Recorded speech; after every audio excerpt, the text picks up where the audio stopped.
Good morning and welcome to it. If you've just joined us, it is 22 minutes after 9 a.m. Of course, being the 13th. Thursday the 13th. Panze Abang Friday the 13th. Missed it by one day. Hey, there's a lot that we need to talk about. Let's start here. So the special state capture courts could end culprits. The Stalingrad tragedy. Our justice system moves slowly. Cases are frequently postponed for months, even years, before justice is served. There's growing anxiety among South Africans that its slow pace may see Judge Raymond Zondo's report on state capture count for little more than the paper it was written on. With part one of three of the report out, we've yet to see any arrests. Even those arrested at Estina Farm scandal in 2018 have yet to stand trial. One option open to Justice Minister Ronald Lamola is to set up special courts to swiftly deal with cases emerging from the state capture report. Now, John Matham interviewed Karam Singh, the head of legal and investigations at the Corruption Watch. That special court could possibly take a tool out of the armament of those accused of pursuing the process of delays upon the delays. The Stalingrad strategy is available because of the courts are so clogged up. It strikes as a practical and feasible recommendation, they say.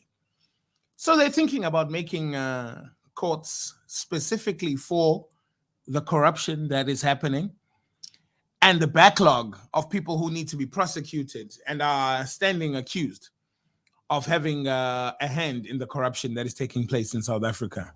Interesting, and we'll follow up on that.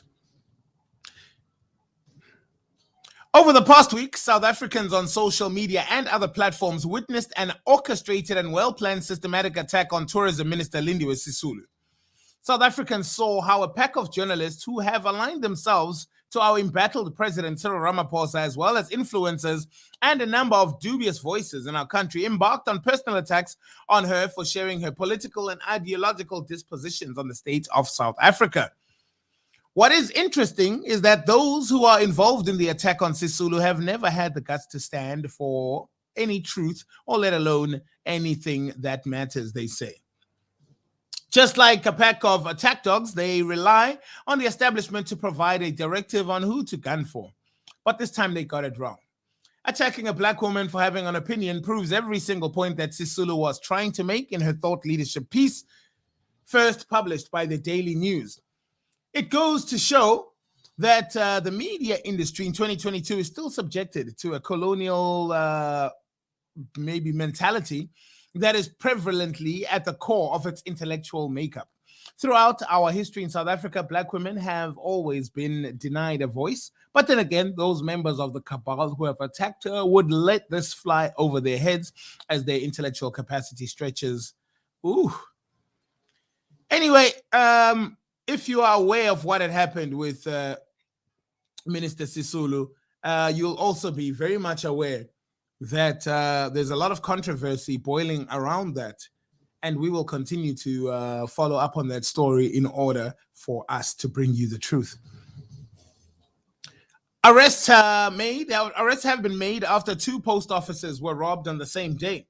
The police in the Western Cape arrested 8 suspects in connection with post office robberies this week. Cash was stolen from post offices in Caledon and De Doorns, and that is on Tuesday, the 11th.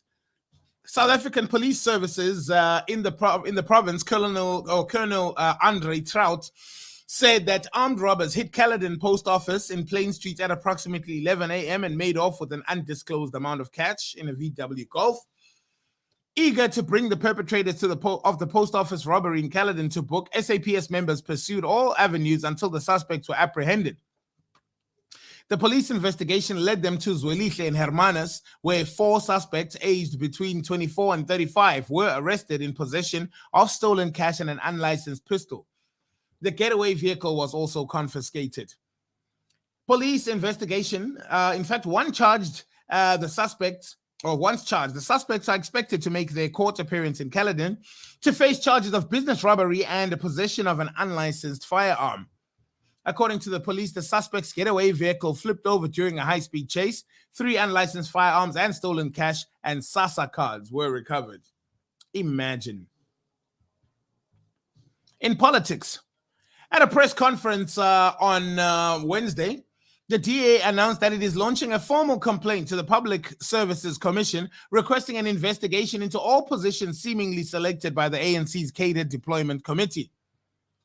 But the DA also faced questions about its own policies following the reappointment of its controversial Western Cape figure. Speaking at a media briefing in Cape Town on Wednesday, the DA spokesperson, Public Service Leon Schreiber, announced that a formal complaint will be launched with the Public Services Commission following the revelations contained in the minutes of the ANC's Cadre Deployment Committee.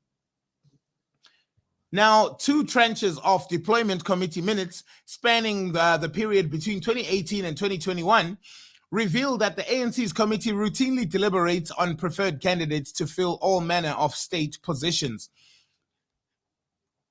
As a result, the opposition party wants the PSC to investigate every appointment mentioned in the ANC minutes where irregularity or illegality in making the appointment is confirmed. The DA wants the relevant appointment processes to be rerun. We'll see how that ends up. In education, it was quite a year, so anything is possible. Amapiano have been blamed for an alleged 32% matric pass rate, which will be released next week. The Gauteng department has responded to the claim, saying it's all nonsense. The claim was made in a letter that has done the rounds on social media. It has the Gauteng Education Department letterhead, wherein the text says that 2021 results have been confirmed ahead of the official release, and the letter claims that the matric pass rate is 32% and Amapiano music is the reason. The letter alleges that Education MEC Panyaza Lesufi supported the statement about the dominant dance music genre. Amapiano is the reason behind these kids failing, Lesufi said, according to the letter. The department has now rubbished the letter as utter fake news. The Gauteng Department of Education condemns the fake letter regarding the pending matric results, and it undermines our MEC as well as our matriculants, end quote. Imagine blaming music for the failure of kids.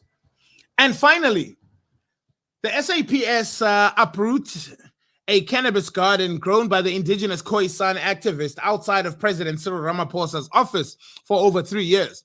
Police arrest a Khoisan leader who clings to a shoulder-height cannabis plant as they drag it across the presidential lawn in Pretoria.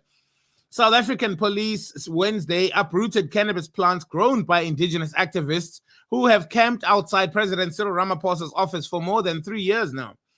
Their leader, wearing a traditional loincloth, clung to a shoulder-height plant and was dragged literally across the lawn by police in Pretoria, arresting him. The Khoisan were formerly known as Bushmen, a name coined by Dutch settlers in the 17th century, reflecting the cliques characteristic of their languages. During the raid, another activist yelled in Afrikaans at the police, asking them for plants. For plants? You are arresting us for plants. It happens, man. That's the news. 30 minutes after 9. Good morning.